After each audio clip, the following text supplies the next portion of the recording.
ایک چھوٹے سے گاؤں میں ایک غریب مگر نیک دل آدمی رہتا تھا۔ اس کا نام عبداللہ تھا۔ وہ بہت محنتی اور ایماندار شخص تھا۔ اس کی دو بیٹیاں تھیں، عائشہ اور فاطمہ۔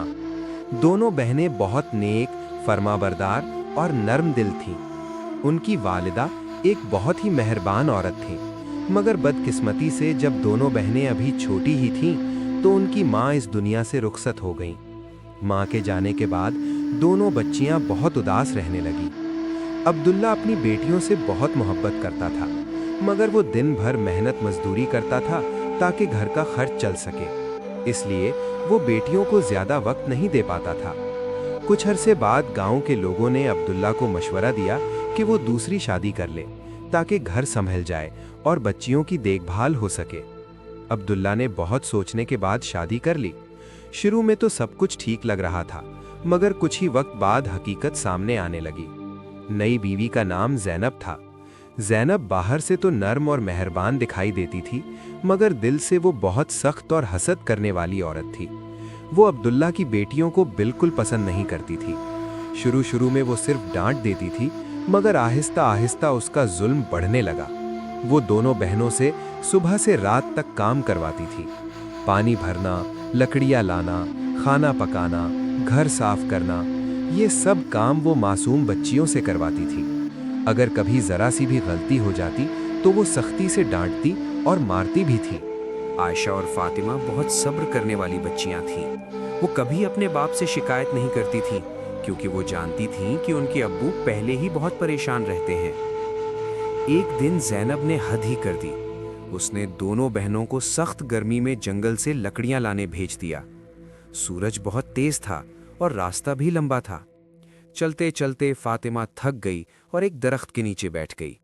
اس کی آنکھوں میں آنسو آ گئے۔ اس نے آسمان کی طرف دیکھ کر کہا، یا اللہ، ہم پر رحم فرما، ہمیں ظلم سے نجات دے۔ عائشہ نے اپنی بہن کو گلے لگایا اور کہا، اللہ سب دیکھ رہا ہے، وہ ضرور ہماری مدد کرے گا۔ اتنے میں وہاں سے ایک بوڑھا مسافر گزر رہا تھا۔ وہ بہت پیاسا تھا اور کمزور بھی لگ رہا تھا۔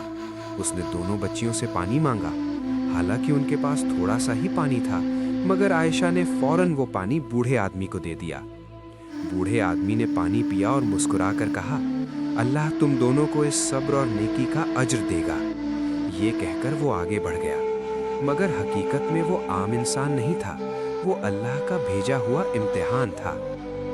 کچھ دن بعد گاؤں میں ایک عجیب خبر پھیلی۔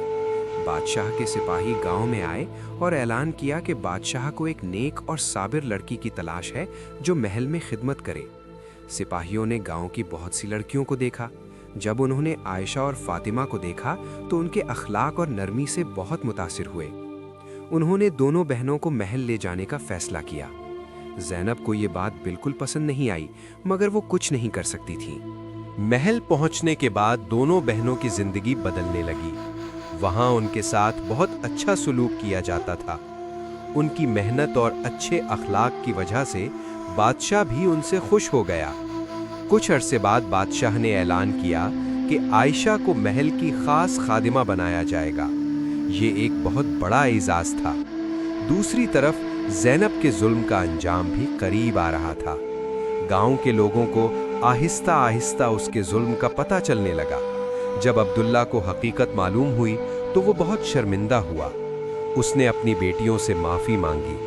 عائشہ اور فاطمہ نے فوراً اپنے باپ کو معاف کر دیا، کیونکہ وہ دل کی بہت صاف تھیں۔ آخر کار اللہ نے ان کے صبر کا صلہ دیا۔ دونوں بہنوں کی زندگی خوشیوں سے بھر گئی اور زینب کو اپنے ظلم پر بہت پچھتاوا ہوا۔ کہانی کا سبق: ظلم ہمیشہ ختم ہو جاتا ہے، مگر صبر اور نیکی ہمیشہ جیتتی ہے۔ اللہ ہر مظلوم کی دعا سنتا ہے۔ ویڈیو کے آخر میں چینل کو لائک، شیئر، سبسکرائب اور کامنٹس لازمی کریں۔